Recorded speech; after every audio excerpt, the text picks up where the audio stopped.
პროკურატურამ თანაინვესტირების ფონდის ყოფილ გენერალურ დირექტორს გიორგი ბაჩიაშვილს სამსახურებრივი მოვალეობის შეუსრულებლობის ფაქტზე ბრალი წარუდგინა. საუბარია მტკვარი ჰესის საქმეზე. საგამოძიებო უწყების ცნობით, გიორგი ბაჩიაშვილი არაჯეროვნად დასრულებდა მასზე დაკისრებულ მოვალეობას და არც ჰესის მშენებლობის დაწყებისას და არც შემდგომ პერიოდში არ მიიღო შესაბამისი და აუცილებელი ზომები იდენტიფიცირებული რისკების თუ საფრთხის აღმოსაფხრელად, რაც უკავშირდებოდა ჰესის მშენებლობას. ბაჩიაშვილი პროკურატურაში იმყოფებოდა ნინო არღულიანი თემის დეტალებით. ქეთი გიორგი ბაჩიაშვილს გენერალურმა პროკურატურამ დღეს სამსახურებრივი მოვალეობის შეუსრულებლობის ფაქტზე ბრალი ოფიციალურად წარუდგინა. ბრალი კი გულისხმობს შემდეგს.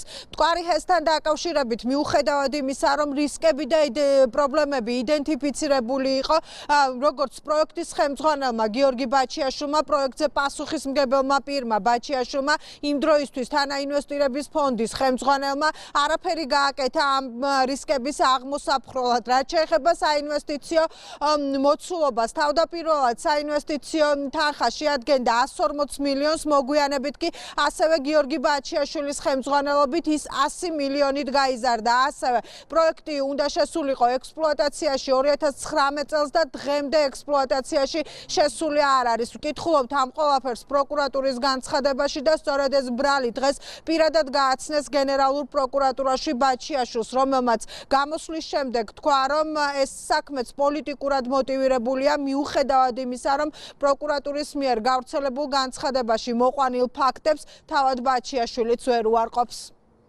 კოვიდის დროს ვერ ხერხდებოდა ჯეროვნად პროექტის შესრულება ობიექტური მიზეზების გამო, რამაც გაწელა ძალიან პროექტი. ამის შედეგად პროექტის ძირითადი ხარჯისტი ზრდა მიყვა ქონების გადასახადს, საბანკო სესხის მომსახურებას. ასევე მოხდა გვირაბში სათხრელი მანქანის გაჭედვა, რომლის გამოყვანასაც დაჭირდა 18 თვე. ამის დამთავრების გარეშე ვერ იწყებოდა სხვა სამუშაოები. შესაბამისად, ყველა თუ კი რამე გადახარჯვდა ბიუჯეტის ზრდა იყო ობიექტური. მტკვარი ჰესის პროექტის შეძენამდე თანაინვესტირების ფონდის დაკვეთით ჰესის პროექტის ექსპერტიზა და შესაბამისი კვლევები ჩატარდა, რის შედეგადაც არაერთი მნიშვნელოვანი ასევე არსებითი ხასიათის რისკი და საფრთხეები გამოვლინდა. გამოვლენილი რისკები სავალდებულოდ უნდა გათვალისწინებულიყო როგორც ჰესის მშენებლობის დაწყებისას, ასევე მიმდინარეობის პროცესში. მიუხედავად იმისა, რომ გიორგი ბაჩიაშვილი როგორც თანაინვესტირების ფონდის გენერალური დირექტორი სრულად იყო პასუხისმგებელი GCF ლუქსემბურგის საინვესტიციო პროექტების და აქტივების სწორად და ეფექტურად მართვაზე. იგი არაჯეროვნად ასრულებდა მისდამი დაკისრებულ მოვალეობას და არც ჰესის მშენებლობის დაწყებისას და არც შემდგომ პერიოდში არ მიიღო შესაბამისი და აუცილებელი ზომები იდენტიფიცირებული რისკების თუ საფრთხეების აღმოსაფხრელად, რაც ჰესის მშენებლობის პროცესს უკავშირდებოდა. შედეგად მტკვარი ჰესის საინვესტიციო მოცულობა და ექსპლუატაციაში შესვლის პერიოდი შეუსაბამოდ გაიზარდა, რაც ნეგატიურად აისახა პროექტის მომგებიანობაზე და მისი საინვესტიციო ღირებულება დაახლოებით 100 მილიონი ამერიკული დოლარიდან 240 მილიონ ამერიკულ დოლარამდე გაიზარდა. საგულისხმოა ის ფაქტიც, რომ მიუხედავად კოლოსალური დანახარჯებისა, ჰესი ექსპლუატაციაში დღემდე არ შესულა. შედეგად კი არსებითად დაზიანდა ინვესტორის კანონიერი ინტერესები.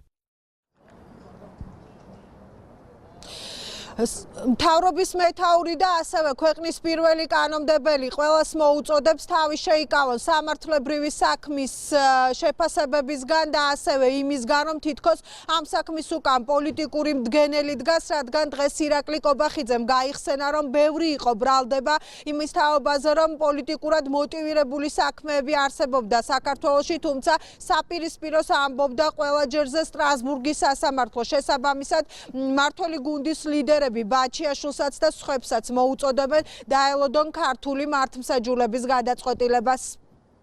ყველა უნდა დაელოდოს სასამართლოს გადაწყვეტილებას, ყველა პატივი უნდა სცეს ქართულ სასამართლოს, ყველას ძალიან კარგად მოიხსენება, რომ როდესაც სტრასბურგში მიდის ხოლმე ქართული სასამართლოს გადაწყვეტილებები გადასამოწმებლად, ყოველ ჯერზე დგინდება, რომ ქართული მართლმსაჯულება არის სამართლიანი. აქედან გამომდინარე, ყველას მოუწოდებ დაელოდონ სასამართლო გადაწყვეტილებას და მერე აკეთონ პოლიტიკური კომენტარები ასეთ საქმეებთან დაკავშირებით. ყველაფერს უნდა დაველოდოთ რას დაადგენს პროკურატურა და სასამართლო. ხედავთ, რომ ყველაფერი არის გამჭვირვალე, ამის პირდაპირ ეთერში გადაიცემა სხვადასხვა სასამართლო პროცესები, ამას საზოგადოება ხედავს, ისმენს ყველა მხარის პოზიციებს და სასამართლოსთან ერთად თავისი დასკვნები გამოაქვს საზოგადოებასაც, ასე რომ აქ არაფერი დაფარული დამალული არ არის, ყველა თავის თვალით ხედავს, რა შეიძლება იყოს ბრალდება, რა შეიძლება იყოს პასუხი ბრალდებულის და რა არის სამართლიანი განაჩენი. გიორგი ბაჩიაშვილის წინააღმდეგ ეს პირველი ბრალი არ არის, მას გამოძიება ასევე ედავება მართლსაწინააღმდეგო მითვისებისა და უკანონო შემოსავლების ლეგალიზების საქმეს, სადაც საუბარია ბიტკოინების მითვისებაზე და 40 მილიონ დოლარზე. გარდა ამისა, როგორც გენერალურ პროკურატურის განცხადებაში ვკითხულობთ, ამ საქმესთან დაკავშირებით გენერალურ პროკურატურას მოპოვებული აქვს ბაჩიაშვილის საბანკო ანგარიშები სხვადასხვა ბანკებიდან, მათ შორის შვეიცარიულ ბანკს მიმართა ოფიციალური წერილით, რომ გამოეგზავნა გიორგი ბაჩიაშვილის ანგარიშებთან დაკავშირებით ინფორმაცია, საუბარია შვეიცარიულ იულიუს ბერზე, თუმცა როგორც ამ დრომდეა ცნობილი, ბანკი ქართულ მართლმსაჯულებასთან თანამშრომლობაზე უარს ამბობს. მადლობა ნინო არღულიანი საუბრობდა